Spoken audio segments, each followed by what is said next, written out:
Hey everybody, Health Coach Erin here. I hope you are having a great day.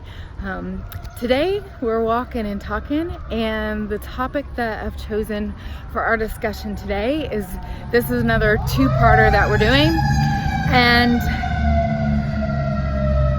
so we're gonna talk the effects on our bodies of junk food and fast food. So part one, we're gonna talk about the short-term effects that intake of these foods has on our bodies, and I bet you can guess what part two of this talk will be about, and that's going to be the more long-term effects of regularly intaking those as part of our diet and nutritional plan. So a couple of sources that I just wanted to cite really quickly that I used to kind of read up on current recommendations and issues are Medical News Today, WebMD, and Healthline.com. So I always encourage folks to do a bit more reading and self-education in these subjects, and those are great resources to find information. So we know that junk food and fast food isn't good for us. We continually hear that. I don't know about you, but for me, I can hear something repeatedly, but I don't necessarily understand it or have a tendency to retain it or follow it unless I know why. So I am a big why person, and I ask that question a lot. And so I thought it might be helpful if we talk about the reasons surrounding this discouragement of regularly including junk food and fast food into our nutrition and why it's so bad for us. And again, today we'll focus on kind of the short-term issues related to junk food and fast food, and in part two, we'll look at long-term. So junk food and fast food are typically high in calories and low in nutrients. These foods typically include high levels of sugar and refined carbohydrates, preservatives, artificial colors and flavors. They're typically high in sodium, and so that kind of immediately affects our blood pressure and the health of our blood vessels. These foods are also typically very low in nutrients.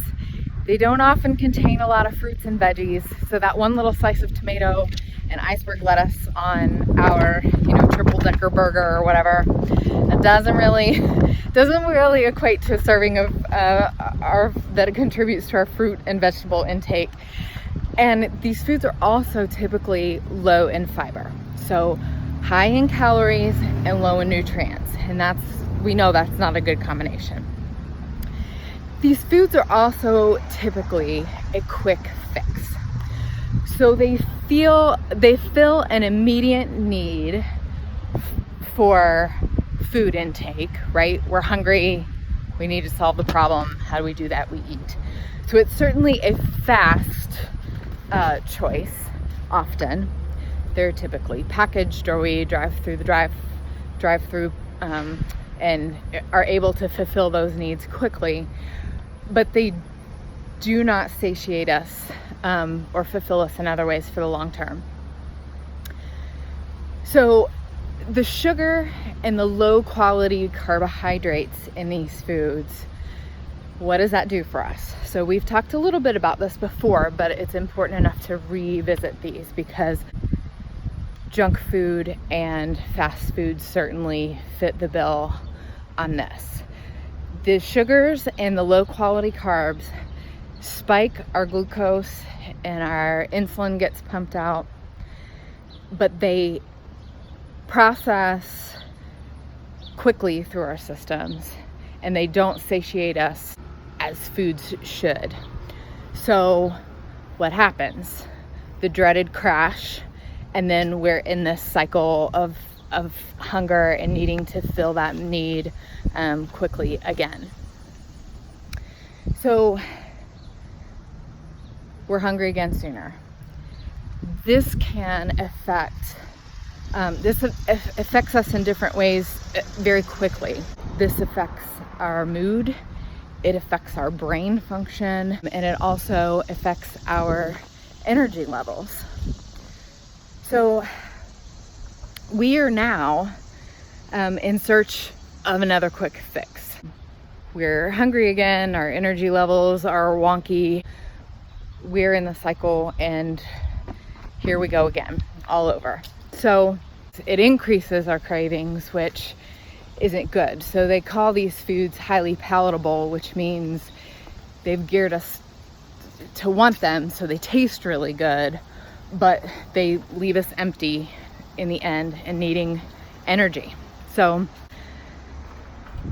they condition our taste buds and our brains, but they come up short.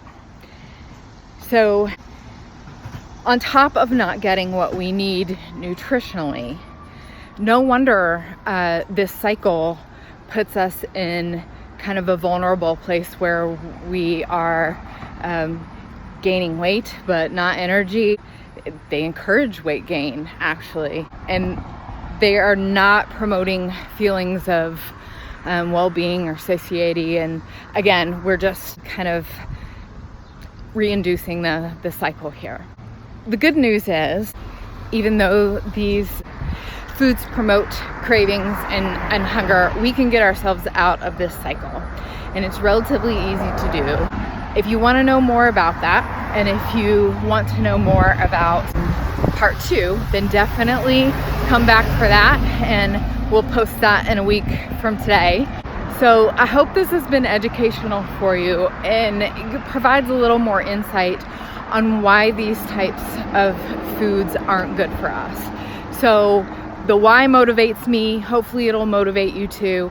If you want to know more, I'm here to help. Reach out and we'll get together. Thanks. Bye.